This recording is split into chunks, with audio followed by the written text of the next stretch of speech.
thing I want to talk to you guys about is your word choice in your essays. And so there's a couple of things when we talk about word choice that we need to look at. One of the simplest ways to make your essays sparkle and really have good, strong writing is think about the words that you're using. Let's use strong words. You have access to a thesaurus, you have access to so many resources through your Chromebook that we can do better than average ordinary adjectives in this writing. So for example, a lot of you said Heather is mean or Heather is bad or Risa is gross. Let's find some stronger words. I just did a quick search on my thesaurus and take a look. Instead of mean, I could say Heather is callous. Heather is despicable. Look how descriptive that word is. Heather is malicious. Heather is unscrupulous. I love that word.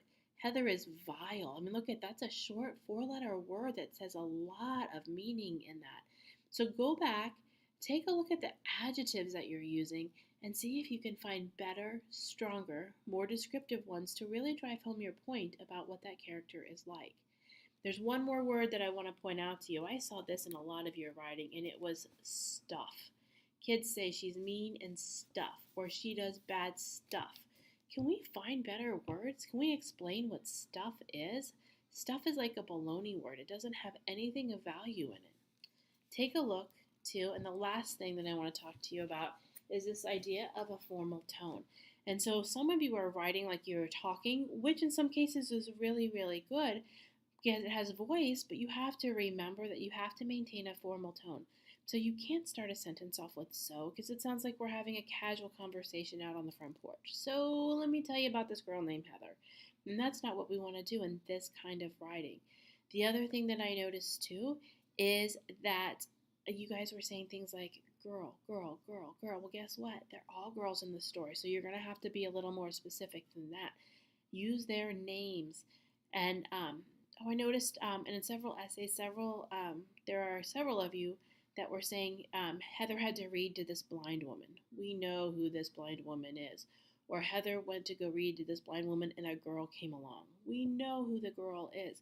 So if we know what their names are, then use those names. Otherwise, it leaves the reader completely confused and you don't sound as sure as that you really know what you're talking about. So go back in your essays right now. Take a look at places where you can go through, find your adjectives, your descriptive words, and pick stronger words. When you pick these words, though, make sure you know what they mean and they're not like these great big huge college words that nobody's ever going to use. Pick words that a sixth grader would use that are really descriptive. Get rid of your stuffs. Look for the word stuff and take a look at your formal tone. If you're saying, well, like this one time this girl named Heather did this, don't say like. That's what you do when you talk. You don't do that when you write. So get rid of the so's, get rid of the likes. Make sure and check that you have girl and this woman, that you've replaced those with the characters' names. And if you're replacing it with the characters' names, you also need to remember that those should be capitalized because those are proper nouns.